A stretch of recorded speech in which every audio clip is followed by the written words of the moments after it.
There are moments in a woman's life that don't announce themselves.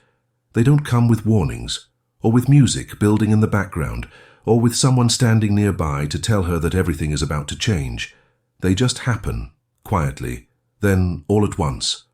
And afterward she can never fully explain what she felt in the exact second the world shifted beneath her feet. This is one of those moments, and it begins not with a rescue, not with a grand gesture or a knight in expensive armor. It begins with a text message, 3 words, words that made Naomi Carter's hands go cold, even though it was the middle of July in Milan, even though the afternoon sun was pouring through the tall windows of the Ferrante Group's executive floor like liquid gold. I see you. That was all Marcus had written. 3 words. And yet those 3 words carried the full weight of 4 years. 4 years of a relationship that had slowly, methodically dismantled her, piece by piece, until she barely recognized the woman she had been before him. Before he decided that loving her meant owning her. Before he decided that leaving him was a crime she would spend the rest of her life paying for. Naomi set the phone face down on her desk and pressed both palms flat against the surface to keep them from trembling. She had been in Milan for 11 weeks. 11 weeks since she'd packed 2 suitcases in the middle of the night, driven herself to the airport in Charlotte, and boarded a flight to a country where she didn't fully speak the language, to take a job she'd applied for almost as a joke. A long-shot application to a fashion logistics company she'd read about in an industry newsletter, never expecting them to call back, never expecting them to fly her out. Never expecting Luca Ferrante, in the middle of her final interview, to lean back in his chair and say, simply and without ceremony, "You are the only candidate who actually read our supply chain crisis correctly. You start in 6 weeks." She had cried in the elevator on the way down, not from joy, from something closer to disbelief.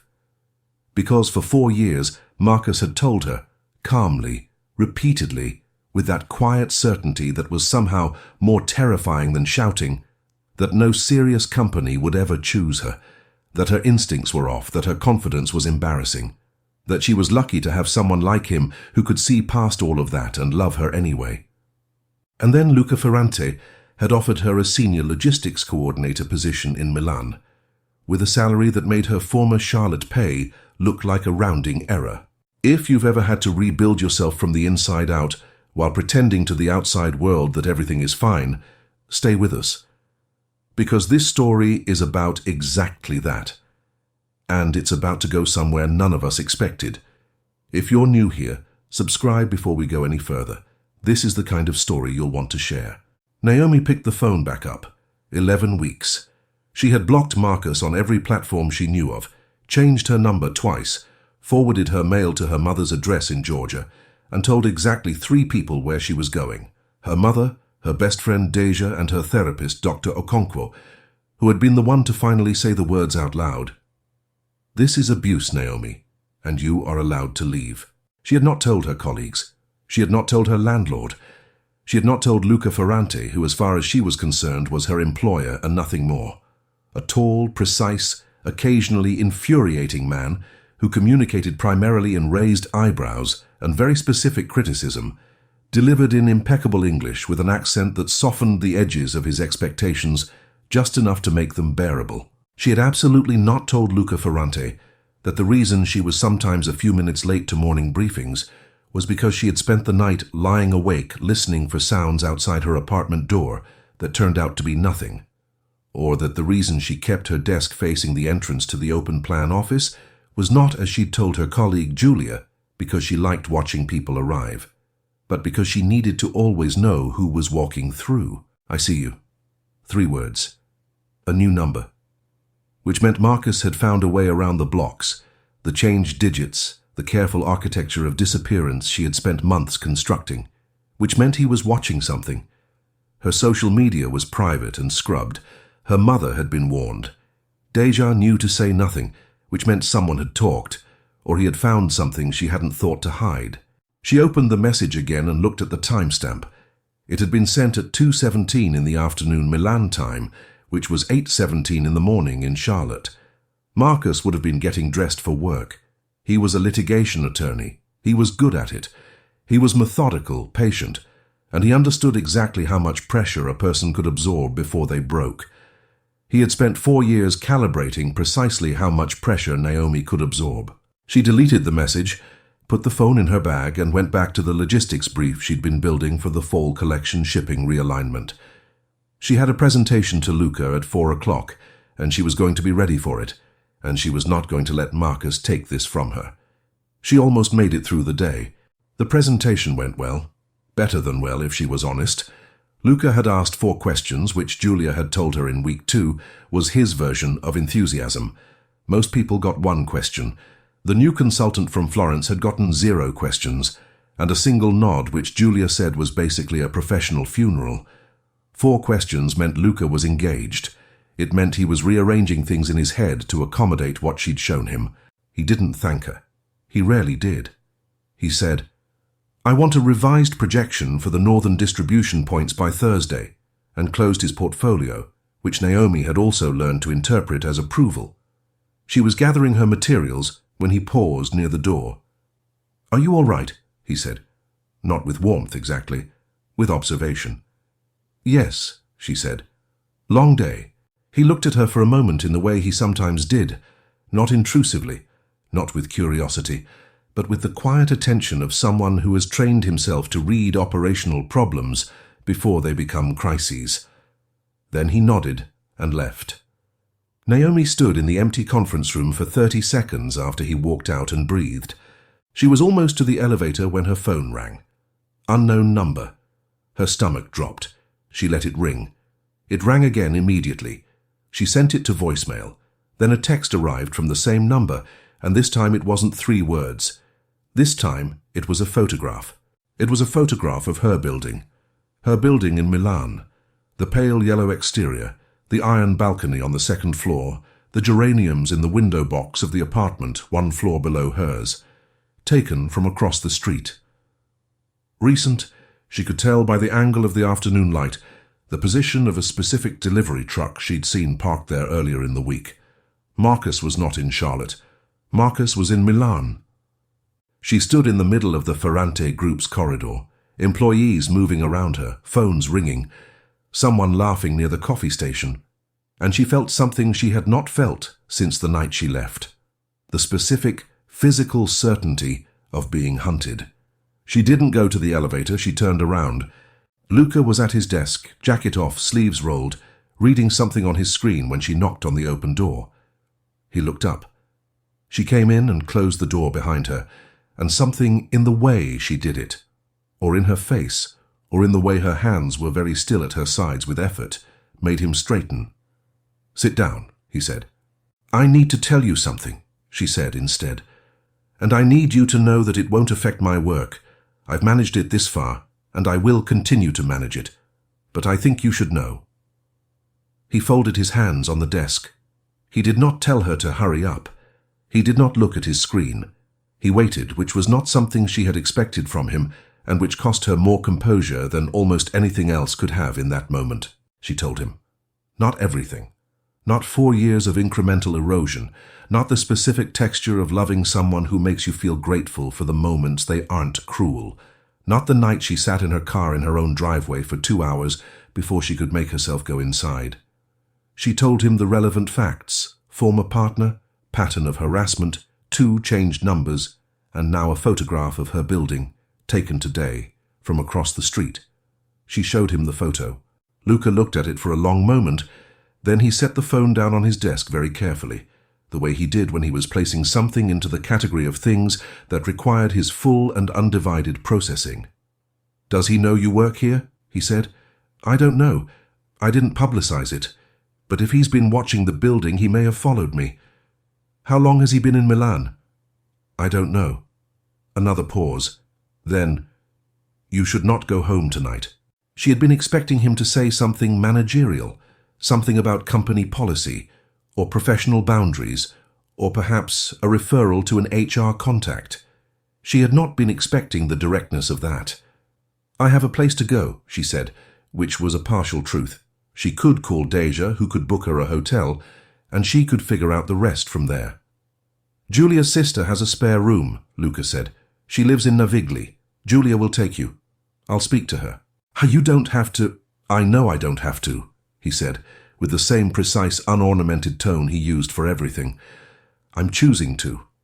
There is a difference. She looked at him. He was not performing concern. He was not making it about himself or about how he felt about the situation.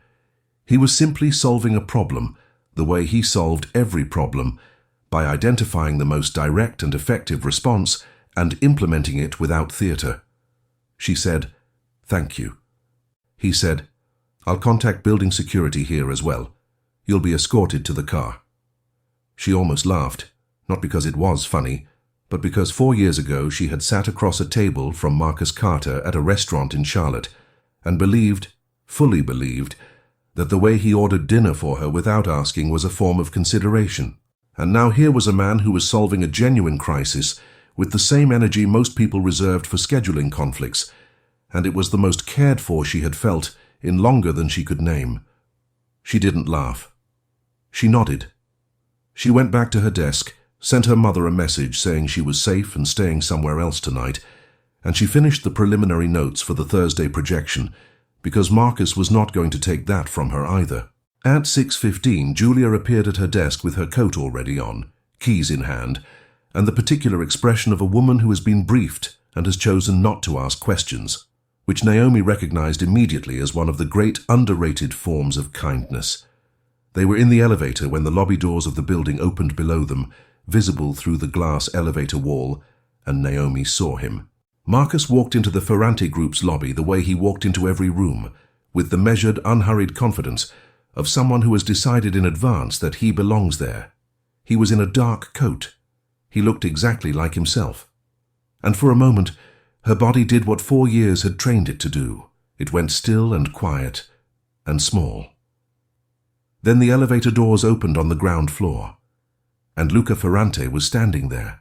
She found out later that the lobby security had notified him the moment Marcus gave his name at the front desk, because Luca had given them the name 20 minutes after she'd left his office, along with a photograph pulled from her phone with her permission, and instructions that were, according to the security guard who relayed the story to Julia, delivered in a tone that left no room for interpretation. What she saw in real time was this. Marcus saw her first.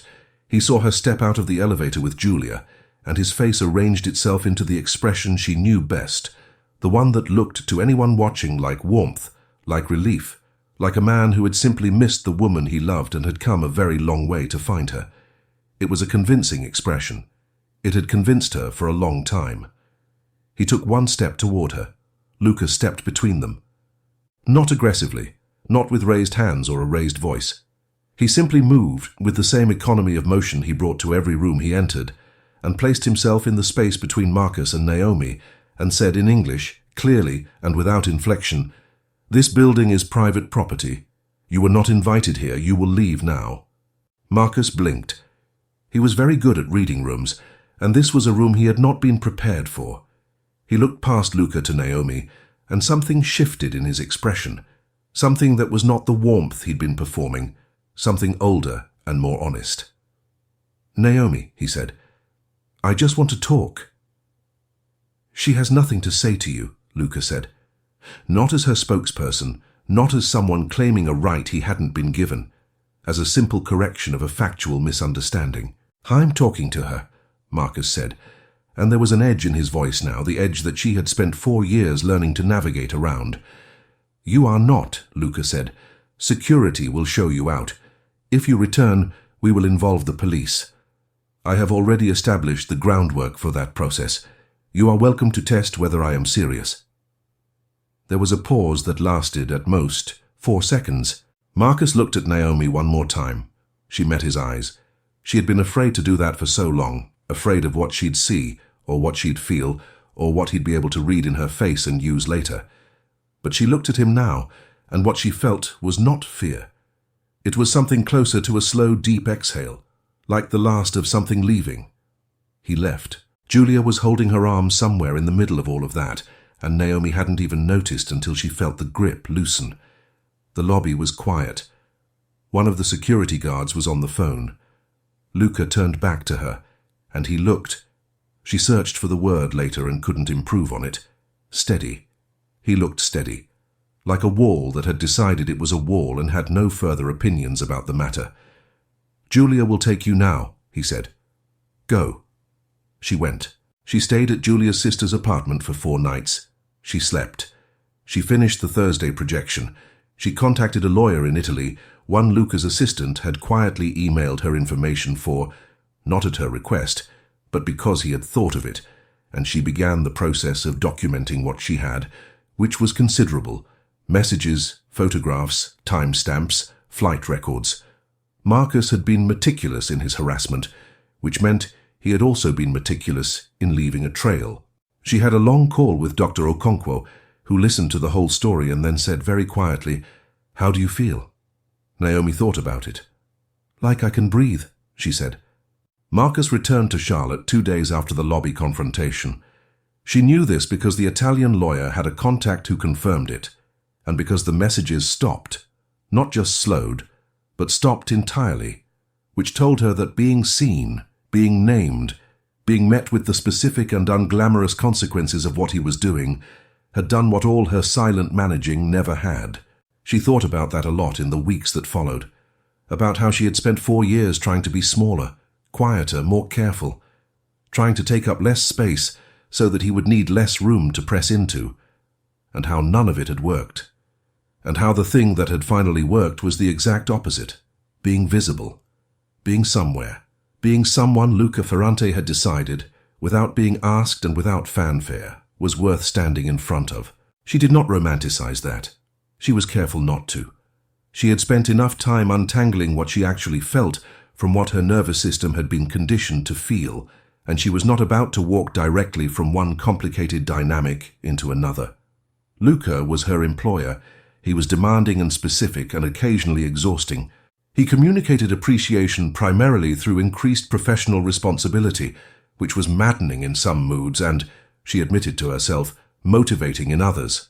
But things had shifted in some small and honest way, and she was adult enough and honest enough with herself to acknowledge it.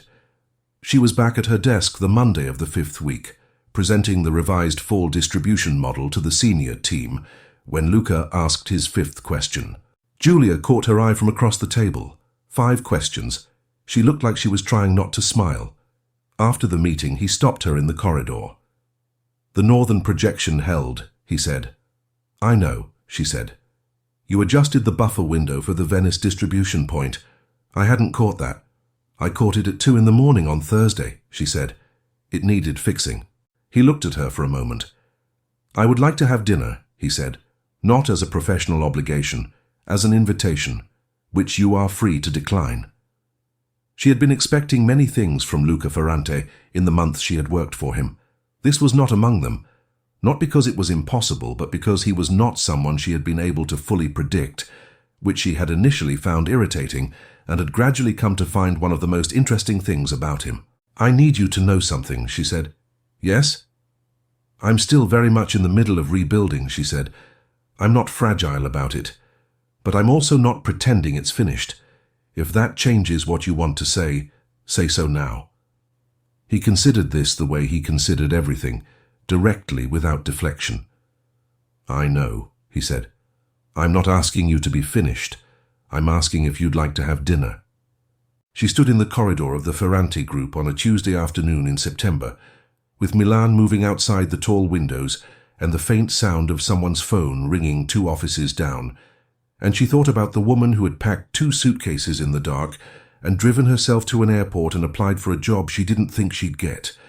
That woman deserved this moment, had earned it, quietly, one day at a time, in a city that didn't know her name. "Thursday," she said. "I have a revised projection on Wednesday." Something crossed his face, not quite a smile, too controlled for that, but in the vicinity of one. "Thursday," he agreed. She walked back to her desk and sat down and opened her laptop. The Thursday projection was already done. It had been done since 2:15 this morning. She had simply needed to think. If you've been watching this story and you felt something in it, if some part of this touched something you've been carrying, leave a word in the comments. You don't have to explain it. Just leave something. Because sometimes the bravest thing a person can do is admit that they recognize themselves in someone else's story. And if someone you love needs to hear this today, share it with them. The world has enough silence around the things that matter most. Naomi Carter had spent 4 years being told she was too much and not enough, and lucky to be wanted, and foolish to think she could leave. She had believed most of it for longer than she was proud of. She had unbelieved it one decision at a time, in the dark, without applause. She had crossed an ocean. She had rebuilt her footing in a city that spoke a different language. She had stood in a lobby and looked Marcus Carter in the eye and felt, for the first time in 4 years, that she was standing on solid ground. She had not been rescued. She had been accompanied, briefly, precisely, in a single necessary moment, by someone who saw what was happening and chose to step forward. And then she had continued. Because that was what she had been doing all along, continuing, through every form of darkness that got in the way until continuing became the same thing as being alive. She had a Thursday dinner. She had a revised projection due Wednesday that was already done. She had 11 weeks of learning a company's rhythms and 7 months of learning her own. She had a therapist who asked the right questions. She had a friend in Georgia who had helped her pack in the dark. She had 2 suitcases and a flight and a long-shot application and a job she had gotten because she was the only person who read the supply chain crisis correctly. She had herself, rebuilt, imperfect, still in progress, and entirely, irrevocably her own. And in the end, in every story worth telling, in every life worth living, that is always where it starts.